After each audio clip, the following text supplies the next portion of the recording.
Hello friends, welcome back to my channel. তোমরা সবাই কেমন আছো? আশা করি ভালো আছো। আমিও খুব ভালো আছি। আজকে তোমাদের সঙ্গে একটা সিম্পল রেসিপি নিয়ে চলে এসেছি।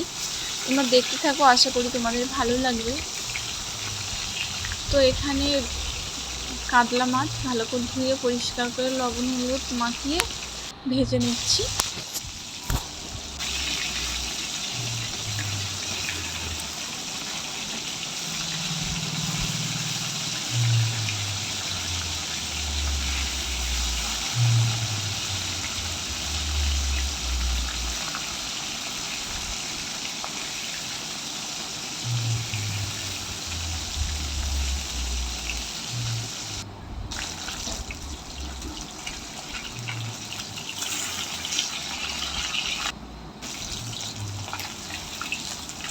এই যে দেখো, মাছগুলো খুব ভালোভাবে উল্টো পাল্টা ভেজে নিচ্ছি।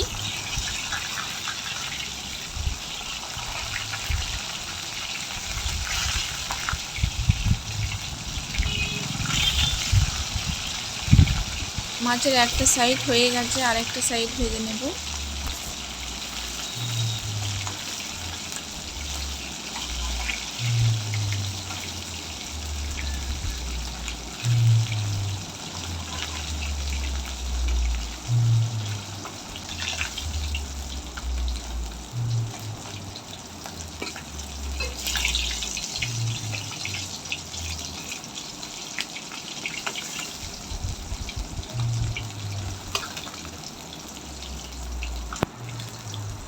মাছটা ভাজা হয়ে গেছে, তুলে নিচ্ছি।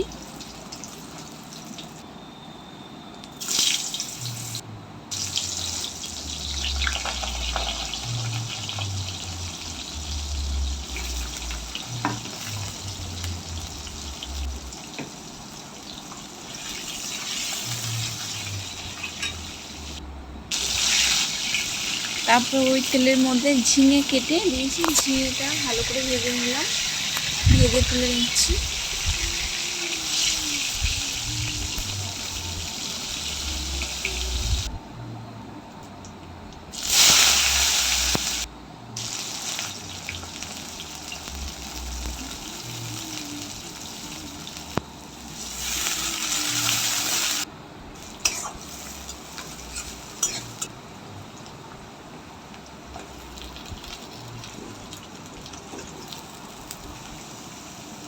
এবারে ওই তেলের মধ্যে পেঁয়াজ দিয়ে ভাজা হয়ে গেলে পেঁয়াজটা ওর মধ্যে দিয়ে দিলাম আলু, আর অল্প একটু হলুদ গুঁড়ো দিয়ে ভালোভাবে আলুটাকে ভেজে নেব।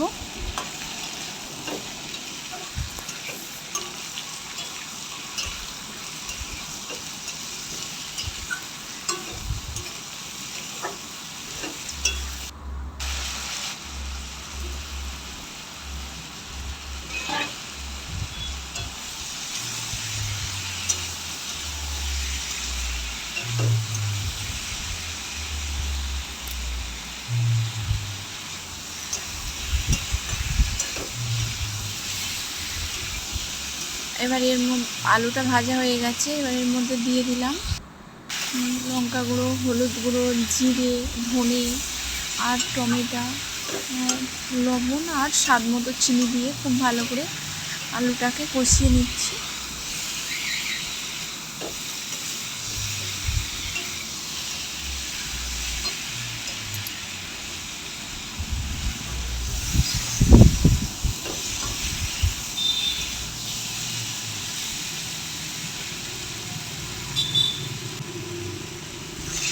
মশলাটা কষানো হয়ে গেছে, এবার এর মধ্যে দিয়ে দিচ্ছি জল।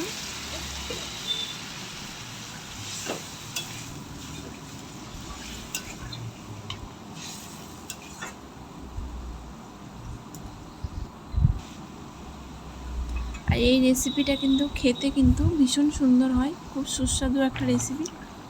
তোমরা একবার হলেও বাড়িতে ট্রাই করো, ভীষণই ভালো লাগবে। এই যে জল দিয়ে দিলাম, এটা আলুটা একটু সিদ্ধ হয়ে গেলে তারপর এর মধ্যে দিয়ে দেবো ঝিঙে।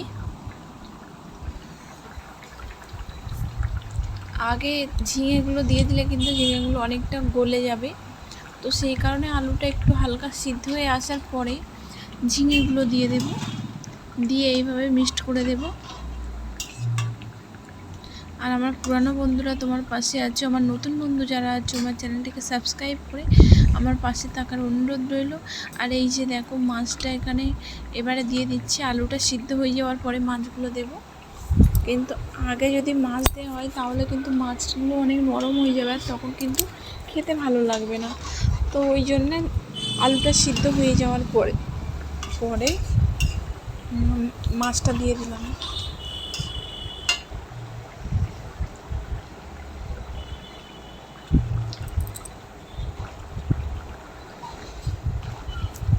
এই যে দেখো প্রায় কমপ্লিট হয়ে গেছে, তো রেডি হয়ে গেছে আলু দিয়ে ঝিঙে দিয়ে কাতলা মাছের ঝোল। তোমরা অবশ্যই বাড়িতে একবার ট্রাই করো, ভীষণই ভালো লাগবে। আর রেসিপিটা কেমন লাগলো কমেন্টে অবশ্যই জানাবে। আর এই যে দেখো রেডি হয়ে গেছে। ভালো থাকবেন, সুস্থ থাকবেন, সাবধানে থাকবেন।